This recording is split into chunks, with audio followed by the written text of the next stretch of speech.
કેમ છો છોકરા? મજામાં? હાલો તો આપણે અત્યાર સુધીના લેક્ચરમાં 11મા ચેપ્ટરની લગભગ થિયરી પૂરી કરી નાખી. બહુ મોટું ચેપ્ટર હતું તો થિયરીમાં થોડીક વાર લાગી. છેલ્લા લેક્ચરની અંદર બધા આપણે એક મેન થિયરી અને બાકીના એમસીક્યુ પૂરા કર્યા, જેમાં આપણે ઝૂલનો નિયમ, મેન આઈએમપી ઝૂલનો નિયમ હતો અને ઝૂલના નિયમ પછી પાવરના સૂત્ર 4 તાર્યા, જેમાંથી આપણે ખાલી 2 સૂત્ર પાકા કરવાના હતા. બાકીના અધર સૂત્ર છે એ બીજા ઉપરથી બની જાય. છેલ્લે આપણે 1 કિલોવોટ હવર કીને કહેવાય એ જોયું. ફ્યુઝની રચના વિશે થોડીક માહિતી મેળવી, એ ગુણમાં આવી હતી.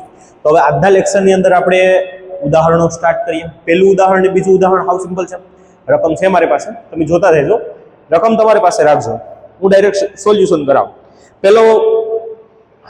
પહેલો છે કે ભાઈ 1 વિદ્યુત બલ્બની ફિલામેન્ટમાં 0.5 એમ્પિયર વિદ્યુત પ્રવાહ 10 મિનિટ સુધી વહે તો પરિપથનો જો વિદ્યુત પ્રવાહ આપી દીધો, મિનિટ આપી દીધી. તમારે આને ફેરવવો પડે ખાલી, બસ જો એટલું ફેરફાર કરવાનું. જો ઉદાહરણ નંબર 1, જો આઈએમપી ઉદાહરણ આખા બધા પૂરા કરી પછી તમને અથવા તમને અત્યારે કહી જ દો. ઉદાહરણ નંબર તમારા માટે આઈએમપી રહેશે 3, 4 લેખિત માટે, 3, 4, 7, 8. ઉદાહરણ નંબર 7, 8 આઈએમપી ઉદાહરણો. 7, 8, 9 નીકળી ગયું છે. 10મું ઉદાહરણ ઠીક છે, અઘરું છે, નહીં આવશે. 11મું ઉદાહરણ આવી શકે. 11 અને 13 મોસ્ટ આઈએમપી ઉદાહરણ. 3, 4 ઓહમના નિયમ ઉપર કામ કરતું ઉદાહરણ. 7મું શ્રેણી જોડાણ, 8મું સમાંતર જોડાણ ને 11મું પાવર. બધી થિયરી ઉપરના એક ઉદાહરણ આઈએમપી છે. હું તમને બધા કરાવું પણ તમારે આ આંકડો ખાસ યાદ રાખજો. 3, 4, 7મું, 11મું અને 13મું છેલ્લું ઉદાહરણ. આ મોસ્ટ આઈએમપી ઉદાહરણ. હાલો તો આપણે પરફેક્ટ રીતે ઉદાહરણો જોઈએ. હાલો, પહેલું ઉદાહરણ છે એની અંદર તમને શું કીધું છે ભાઈ કે ભાઈ પહેલા ઉદાહરણની અંદર માહિતી આપી છે. હાલો તમે રકમમાં ધ્યાન દેજો કે કોઈ વિદ્યુત બલ્બની ફિલામેન્ટમાં 0.5 વિદ્યુત પ્રવાહ વહે છે તો આઈ આપી દીધો તમને 0.5 એમ્પિયર વિદ્યુત પ્રવાહ વહે છે અને વિદ્યુત પ્રવાહ 10 મિનિટ સુધી વહે છે. તો સમય આપી દીધો 10 મિનિટ. મિનિટ આપણો એકમ નથી તો સેકન્ડમાં ફેરવો. 1 મિનિટમાં 60 તો 10 મિનિટમાં કેટલી સેકન્ડ થશે? 600. તો તમને શું ગણવાનું કીધું કે ભાઈ વિદ્યુત ભાર, પરિપથમાં પસાર થતા વિદ્યુત ભારની ગણતરી કરો. તો હાવ સિમ્પલ ટાઇટલ મારવાનું કે ભાઈ વિદ્યુત પ્રવાહ ના સૂત્ર પરથી. હાલ આપણે અત્યારે આજના દિવસ સુધીમાં 6 ઉદાહરણ કમ્પ્લીટ કરવાના છે. શ્રેણી સમાંતર અને બાકીના 13 ઉદાહરણ સુધી કાલે લેશું. વચ્ચે બ્લુ લીટીના પ્રશ્ન રહી જાય, એમાં કોઈ હારા આવશે તો લેતા જાઓ. હાલો તો વિદ્યુત પ્રવાહનું સૂત્ર શું? તો કે I બરાબર Q ના છેદમાં T. Q ને કરતા બનાવો તો T ઉપર જાય તો I ગુણાકારમાં T. હાલો તો બરાબર એક લાઈનમાં રાખીને હેરખે ગણતરી કરવી તો Q બરાબર I કેટલું આપ્યું તો કે ભાઈ 0.5. સમય કેટલો આપ્યો છે તો કે 600. પોઈન્ટ કાઢો એટલે છેદમાં 10 આવે તો 5 ગુણાકારમાં 600. પોઈન્ટ પછી એક આંકડો તો છેદમાં 10. મીંડું દ્યું તો 6 × 35, પાછળ એક મીંડું તો કે 300 કુલમ વિદ્યુત ભાર વહન પામ્યો હશે. 6 × 35. હા રેડી. તો આ રીતનો દાખલો ગણીએ આપણે. હાલ દાખલ્યું છે, આ દાખલો છે નહીં. હાલો તો ઉદાહરણ નંબર 2 આપણા માટે. હાલો બીજા રકમમાં ધ્યાન આપો કે 12 વોલ્ટ વિદ્યુત સ્થિતિમાનનો તફાવત ધરાવતા 2 બિંદુઓ વચ્ચે 2 કુલમ વિદ્યુત ભાર વહન પામે છે. તો વિદ્યુત સ્થિતિમાનનો તફાવત V બરાબર 12 વોલ્ટ છે અને વિદ્યુત ભાર Q બરાબર 2 કુલમ છે. તો હાલો ટાઇટલ મારો વિદ્યુત સ્થિતિમાન ના સૂત્ર પરથી. શું છે વિદ્યુત સ્થિતિમાનનું સૂત્ર? ખાસ ધ્યાન દેજો. વિદ્યુત સ્થિતિમાનનું સૂત્ર છે V બરાબર W ના છેદમાં Q. W ગોતવાનું છે તો W ને કરતા બનાવો તો એક સ્ટેપ ખાવ તો V ગુણાકારમાં Q. V નો માં 12, આ 2 તો 12 દુ 24. આ MCQ માં પૂછાયેલો, બોર્ડમાં પૂછાયેલો પ્રશ્ન છે. એકમ જૂલ કાર્ય છે તો કાર્યને એકમ જૂલ થાય. હાલો એકવાર સ્ક્રીનશોટ લઈ લો જરૂર હોય તો. હાલ હવે આપણે 2 કિસ્સા છે અને 2 કિસ્સા માટે અલગ અલગ વિદ્યુત પ્રવાહ તારવવાનો છે. હાલ ઉદાહરણ નંબર 3 અને 4 સેમ છે. ચોથું ઉદાહરણ છે એમસીક્યુ પર છે અને લેખિત પર છે, બંનેમાં પૂછાય છે. હું તમને એમસીક્યુ થી પણ સોલ્વ કરાવું અને લેખિતમાં સોલ્વ કરાવું. 5મું અને 6થું ઉદાહરણ બહુ હાર્ડમાં આવે, પૂછાતા નથી. આ સુધી પરીક્ષામાં કોઈ દિવસ પૂછાયું નથી. 6થું ઉદાહરણ 12 સાયન્સના ચોથા ચેપ્ટરમાં આવશે બેઠે એમસીક્યુમાં. હાલો તો પ્રશ્ન નંબર 3 એમાં બે ડિવિઝન છે. એમાં પહેલો ડિવિઝન વિદ્યુત બલ્બની ફિલામેન્ટનો અવરોધ જે આપી લખતા જાઓ. ઉદાહરણ નંબર 3 છે આપણો ભાઈ. અવરોધ આપેલો છે કેટલા ઓહમ છે? સોરી મને જોતા ભૂલાઈ 1200 ઓહમ નો અવરોધ છે. R બરાબર 1200 ઓહમ. આગળ જઈએ. હોય તો 220 વોલ્ટની પ્રાપ્તિ સ્થાન સાથે જોડેલો છે. વિદ્યુત સ્થિતિમાનનો તફાવત આપી દીધો 220 વોલ્ટ. આગળ જઈએ. પ્રાપ્તિ સ્થાન સાથે જોડવામાં આવે તો બલ્બમાં કેટલો વિદ્યુત પ્રવાહ વહેતો હશે આ ગોતવાનો છે. હાલો તો ઓહમના સૂત્ર પરથી ટાઇટલ મારો. ઓહમના સૂત્ર પરથી ડાયરેક્ટ લખવું હોય તો લખી શકાય, બાકી સૂત્ર લખો. R બરાબર V ના છેદમાં I. નાના અક્ષર છે, જરા ઝૂમ કરી લેજો, તકલીફ પડતી હોય તો ક્લિયરિટી વધારી દેજો. હા, હવે I ને કરતા બનાવીએ તો V ના છેદમાં R. V નું મૂલ્ય તો કે 220, R નું મૂલ્ય તો કે ભાઈ 1200. હાલો ભાગ ઉડાડો. હવે આપણે થોડુંક આમાં ભાગાકાર કરવું પડે, કેલ્સી નથી આપણી પાસે. પહેલા તો 2 વડે ભાંગો એટલે તમને ખબર પડે કે અહીંયા 11 આવે અને આને 2 વડે ભાંગો એટલે તમારે આવે 60. મીંડાને સાઈડમાં મૂકી દો, છેદમાં મીંડાને સાઈડમાં મૂકી દો. ઉપર 11 છે, અહીંયા 6 છે, તો 6 એકુ 6 વૈધા છે 5. પોઈન્ટ મૂકીએ. મીંડું 60 36 6 7 42 6 8 48 8 48 તો વૈધા છે 2. પાછો એક વસ્તુ મીંડું મૂકી દે. 6 તેરી 18 તો જવાબ આવ્યો છે 1.83. આ 6 લીધા હતા, તો મીંડું વધ્યું છે એટલે 10 વધ્યા હતા. મીંડું કાઢો એટલે 0.1 મીંડું નીકળે તો 0.1 આંકડો આપણા તરફ આવે. રમત મીંડાની ખબર હોવી જોઈએ. 10.22 છે અને છેદમાં એક મીંડું છે, તો મીંડું હટે તો 0.1 આંકડો આપણી તરફ આવે ભાગાકાર હોય તો જવાબ આવશે 1.05. ગુણાકારમાં વિરોધી છે. 22.13 છે અને ગુણાકારમાં 100 છે, તો અહીંથી 2 મીંડા હટે તો 0.2 આંકડા આપણેથી પાછળ જાય તો 2213 આવે. જરાક મીંડાની રમત યાદ હોવી જોઈએ.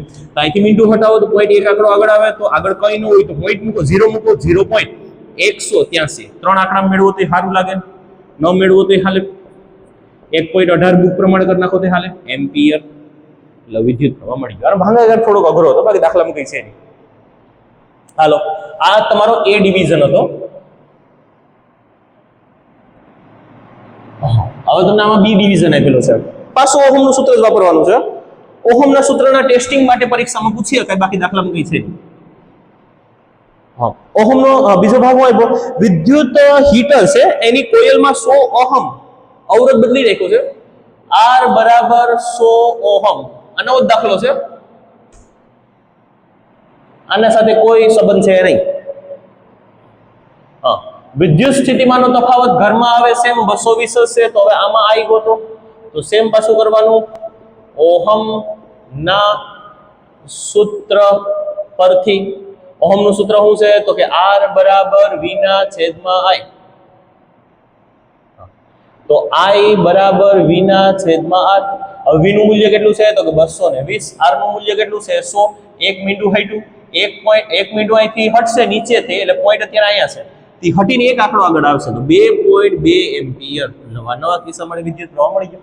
એક લાંબો આપશે તો એક ટૂંકો આપશે, એમ 3 માર્કનો પ્રશ્ન પૂછી શકાય. હાલો હવે નવું સ્ટાર્ટિંગ કરીએ. ઉદાહરણ નંબર 4. સારું ઉદાહરણ એમસીક્યુ માટે મોસ્ટ ટાઈમ ઉદાહરણ. હાલો ધ્યાન દેજો. સૌથી મોસ્ટ ટાઈમ બી તો 13મું જ છે કે એક હીટરનું પ્રાપ્તિ સ્થાન 4 એમ્પિયર છે.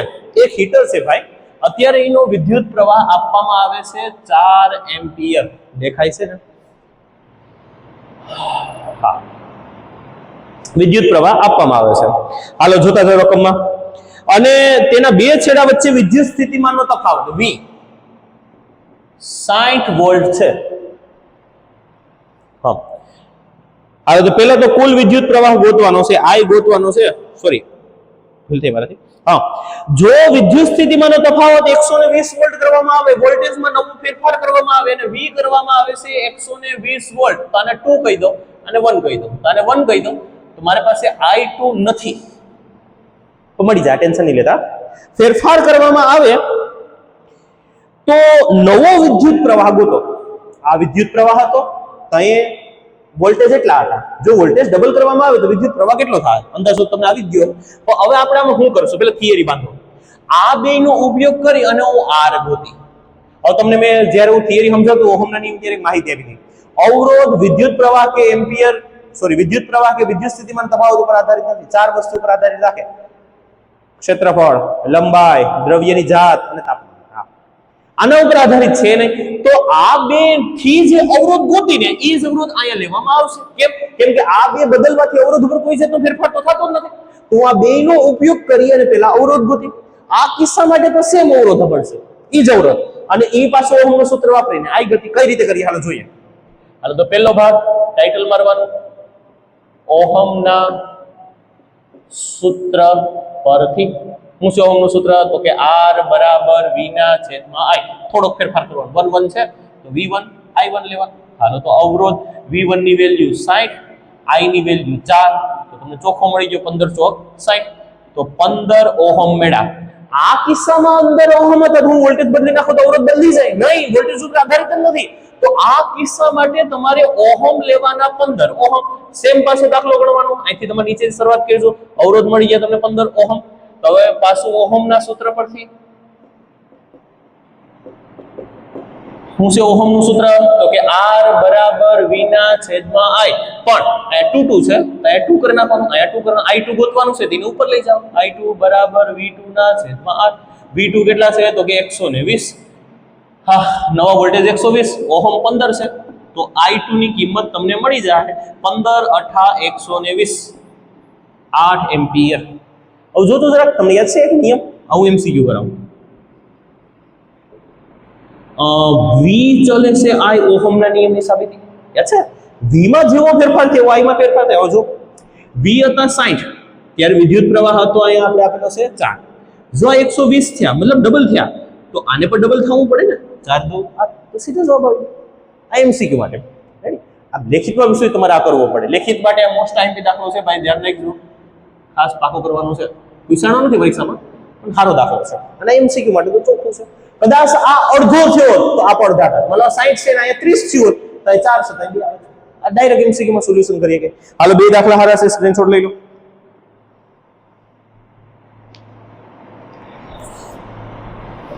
હાલો તો હવે આપણે શ્રેણી અને સમાંતરના દાખલા બે દાખલા છે, પાંચમું ઉદાહરણ અને છઠ્ઠું ઉદાહરણ.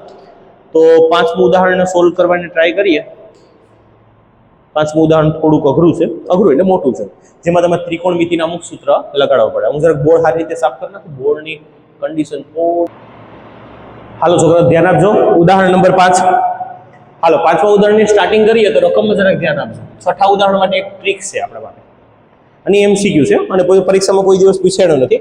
મોસ્ટ ઓફ બધા શિક્ષકો 5.6 ઉદાહરણ રદ કરાવે છે. તો આપણે જોઈએ કે ભાઈ 1 મીટરની લંબાઈ ધરાવતો અવરોધ. તો ભાઈ લંબાઈ આપી દીધી, જેને આપણે L કહેતા, 1 મીટર. તાપમાનનો આપણે કોઈ દાખલામાં કે સૂત્ર નથી આવ્યું તો તાપમાન કેન્સલ કરો. 1 મીટરની લંબાઈ ધરાવતા તાર 20 સેલ્સિયસ તાપમાને અવરોધ આપેલો છે 26 ઓહમ. જે આપેલું છે લખો 26 ઓહમ. ત્યારે તારનો વ્યાસને સંજ્ઞામાં ડાયામીટર કહેવાય, એટલે D વડે દર્શાવવામાં આવે 0.3 mm આપેલો છે. હાલો ધ્યાન દેજો. જો તે તાપમાને તારની પેલી તો અવરોધકતા ગોતો, અને બીજા કોષ્ટકનો ઉપયોગ કરીને કહું કે આ ધાર કયો છે, અવરોધકતા ગોતવી. તો પહેલા તો આપણે પાસે થિયરી હોવી જોઈએ કે ભાઈ અવરોધકતા મારે ગોતવી હોય તો અવરોધકતાનું સૂત્ર શું હતું? તો કે અવરોધકતાનું સૂત્ર R બરાબર અવરોધકતા લંબાઈના સમપ્રમાણમાં, ક્ષેત્રફળના વ્યસ્ત પ્રમાણમાં. તો એટલું જોઈએ, R જોઈએ, L જોઈએ ને A જોઈએ.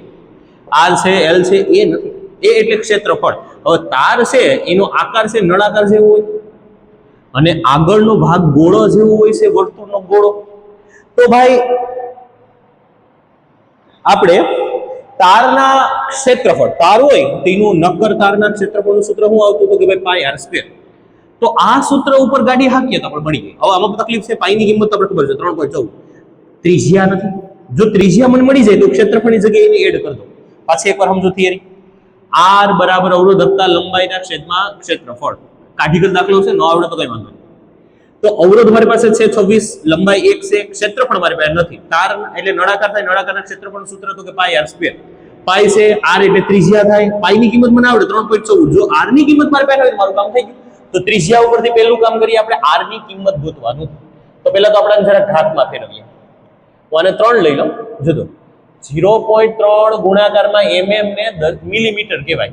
10⁻³ મીટર આવું બોલવામાં આવે. તો અસ્તા એક ઘાત વધારી દઈએ, 3 ગુણાકારમાં 10⁻⁴ મીટર. હવે આ કેમ? તો કે ભાઈ 0.3 આપેલું છે, ગુણાકારમાં 10 ની એટલે મિલીમીટર છે, 10⁻³ છે. હવે હું અહીંથી પોઈન્ટ કાઢું તો છેદમાં કેટલા જાય? 10. 10 ની માંથી એક ઘાત હોય, અંશમાં જાય તો 10 ની કેટલી થઈ જાય? -1. -3 -1 કેટલી થઈ ગઈ? -4. તો આ રીતે ફેરફાર કર્યો છે. ડી તો ત્રિજ્યા આનાથી અડધી થાય તો કે 1.5 ગુણાકારમાં 10⁻⁴ મીટર. ઈ નો બદલે. હાલો તો ત્રિજ્યા મળી ગઈ, ડાયરેક્ટ સૂત્ર બનાવીએ. આને કામ કરો, લખી જાય. હાલો તો અવરોધકતા, અવરોધ બરાબર, જો આપણે સૂત્ર r બરાબર અવરોધકતા લંબાઈના છેદમાં ક્ષેત્રફળ, r બરાબર અવરોધકતા લંબાઈના છેદમાં ક્ષેત્રફળ. તો આને ઉપર જવા દો, તો r ગુણાકારમાં a લંબાઈની એથી આવવા દો છેદમાં લંબાઈ. આને કરતા બનાવવું ને, તો એને ઉપર જવા દો, r ગુણાકારમાં a l નીચે આવવા દો. આપણું કામ પૂરું થયું. અવરોધ કેટલો છે? 26. ક્ષેત્રફળ મૂકી દઈએ, પાઈ r સ્ક્વેર છેદમાં લંબાઈ કેટલી છે? તો કે 1. તો 26 ગુણાકારમાં 3.14 ગુણાકારમાં અહીંયા તમારે 1.5 ગુણાકારમાં 10⁻⁴ નો વર્ગ કરવો પડે અને છેદમાં 1 છે. હવે નહીં લખી. હાલો તો અવરોધકતા, હવે એમાં કેલ્સીનો ઉપયોગ કરવો પડે. 26 ગુણાકારમાં 3.14 ગુણાકારમાં 1.5 એટલે 15. 15 નું વર્ગમૂળ કેટલું થાય? તો 225. તો આનું થાય 2.25.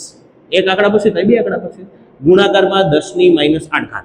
આ 3 સંખ્યાનો ગુણાકાર કરો એટલે લગભગ તમને ઉદાહરણમાં જવાબ આપેલો છે, બટ પેન કેલ્સી નથી તો હું કરતો નથી, તમારે પણ કરવાની કઈ જરૂર છે નહીં. હા, જવાબ આવી જાય 1.84 ગુણાકારમાં 10⁻⁷ હશે કદાચ, 10�6. આમાં તમને આવશે ને 184 જવાબ આવશે. આ 3 નો ગુણાકાર કરો ને કેલ્સીમાં એટલે 184.1 આવશે. હવે અહીંયા 10⁻8 છે, તો અહીં પોઈન્ટ લઉં તો 10⁻8 ગુણાકારમાં 10⁻2 થાય.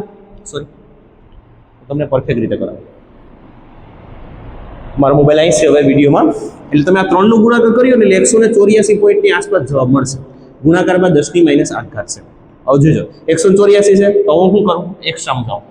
184 છે તેને આ રીતે લખો, 1.84 ગુણાકારમાં 100. 2 મીંડા હાટો એટલે પાછું હતું થઈ જવાનું છે. 2 મીંડાને શું કહેવાય? 2 મીંડાને કહેવાય 10⁴. હવે આની પાછળ 10⁻8 તો હતી, 8 માંથી 2 જાય તો વધે કેટલી? તો કે 10⁶. તો 1.84 ગુણાકારમાં 10⁻6. બીજી ભાષામાં કહીએ તો 2 પોઈન્ટ આવી લો એટલે 2 ઘાત અહીં વધી જાય, માઇનસ છે 2 વધે એટલે 6 થાય.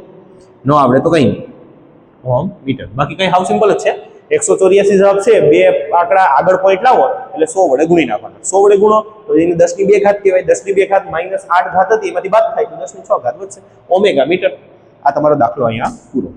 હવે તમારે કોષ્ટકમાં જોઈને કહી દેવાનું કે કઈ ધાતુ સાથે લખેલ જ છે. જો કે તમારી બુકમાં કોની સાથે સમાન રહી અવરોધકતા?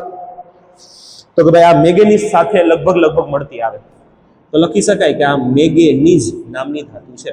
આવા દાખલાઓ પરીક્ષામાં નથી પૂછાતા, સ્વાધ્યાયમાં પણ ઘણા બધા આવા દાખલા આપ્યા અને ઉદાહરણમાં આપ્યા. તો આવા દાખલાને મસ્તીનો લાઈનમાં ઉભો પૂછું ગુલી માર દેવાની. હો હા, તો હાલો આપણે છઠ્ઠું ઉદાહરણ લઈએ. આજના લેક્ચરનું છેલ્લું ઉદાહરણ.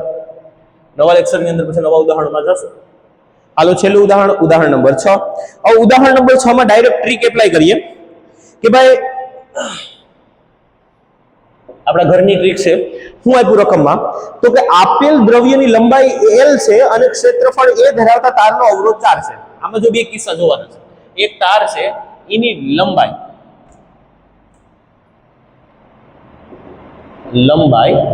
l છે અત્યારે હાલની પરિસ્થિતિમાં, અને એનું ક્ષેત્રફળ a છે અને એનો અવરોધ ઈ આપેલો છે 4 ઓહમ.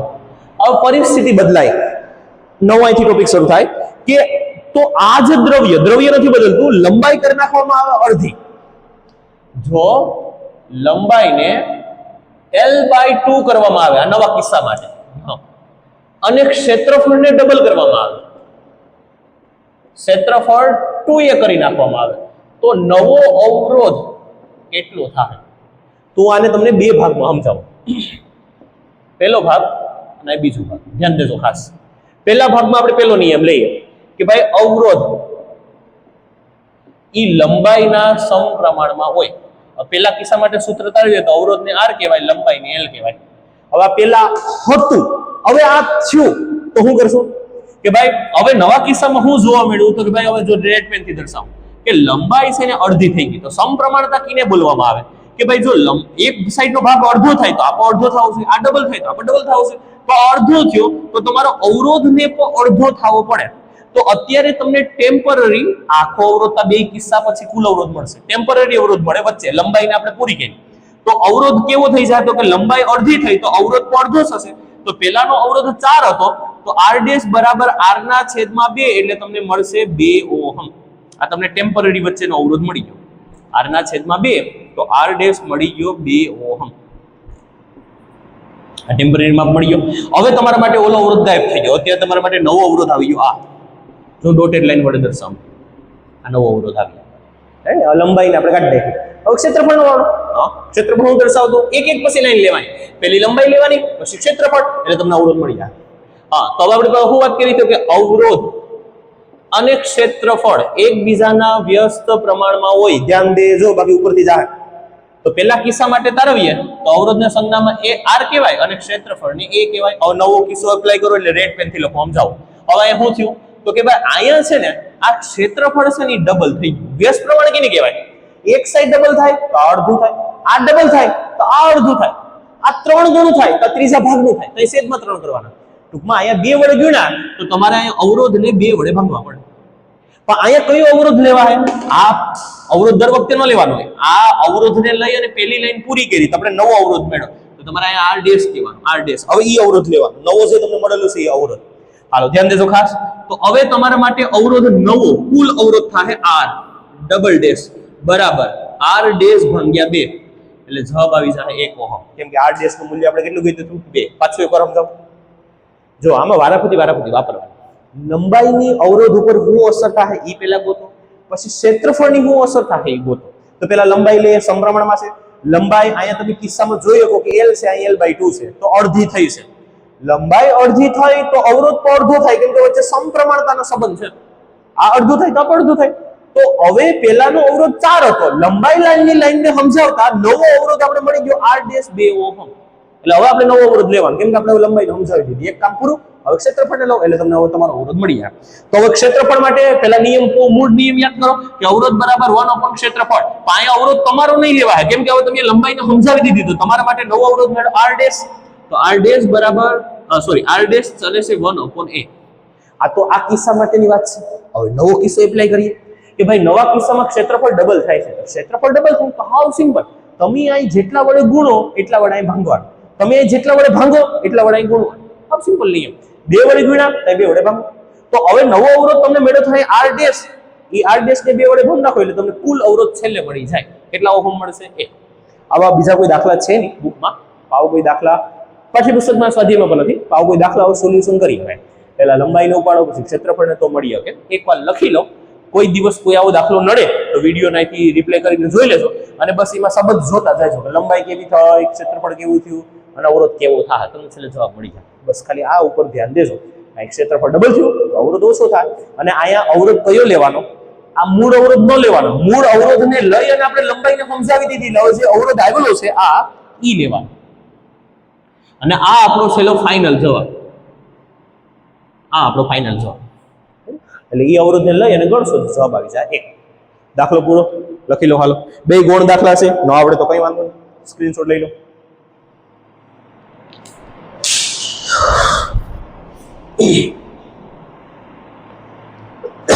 હાલો ભાઈ, તો હવે આજના ઉદાહરણની અંદર આપણે 1 થી 6 ઉદાહરણ પૂરા કર્યા છે.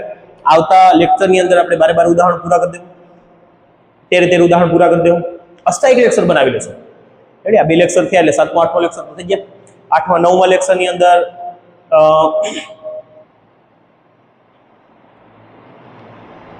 હા 9મા લેક્ચરની અંદર આપણે બાકીના ઉદાહરણ લઈ અને 10મા લેક્ચરની અંદર બ્લુ લીટીના પ્રશ્નોમાં જે હારા પ્રશ્નો છે એને લઈ લઉં. હાલો તો ફરી પાછા લેક્ચરમાં મળીએ. આ પાઠ થોડોક લાંબો થાય, 10 લેક્ચર થશે તો કંઈ વાંધો નહીં, કરવા જોઈએ. આવતા વર્ષની અંદર તો આપણે સંયુક્ત 1 લેક્ચરની અંદર બધું પૂરું કરશું એટલે થોડોક મોટો લેક્ચર થાય, 6 કલાક 8 કલાકની આસપાસ. હાલો તો ફરી મેળા પાછા. અસ્તુ, જય ભગવાન. IMP આમાં ઉદાહરણ નંબર ખાલી 2 જ છે, ત્રીજું અને ચોથું. રેડી? પહેલું બીજું MCQ છે, એમાં આ બે પણ MCQ છે. જો કે આ તો ફાઇનલ કાઢી જ નાખવાનો દાખલો છે, કેમ કે આવા દાખલા નથી આવતા. હાર્ડ કેલ્સી આપણે બોર્ડમાં ઉપયોગ કરવાનો નથી આવતો, તો કેલ્સી વગરના દાખલા હોવા જોઈએ, એટલે આ ન આવે. તો આ MCQ નો દાખલો છે ને બહુ હાર્ડ થાય, એટલે પરીક્ષામાં કોઈ દી પૂછાયેલ નથી. તો આપણા માટે આ MP રહ્યો ત્રીજું ઉદાહરણ, ઓહમના નિયમ પર કામ કરતો, અને ચોથું ઉદાહરણ MCQ બેમાં પૂછાતું. હાલો, અસ્તુ, જય ભગવાન. પાછા લેક્ચરમાં મળીએ અને પાઠ પૂરો કરીએ. અસ્તુ.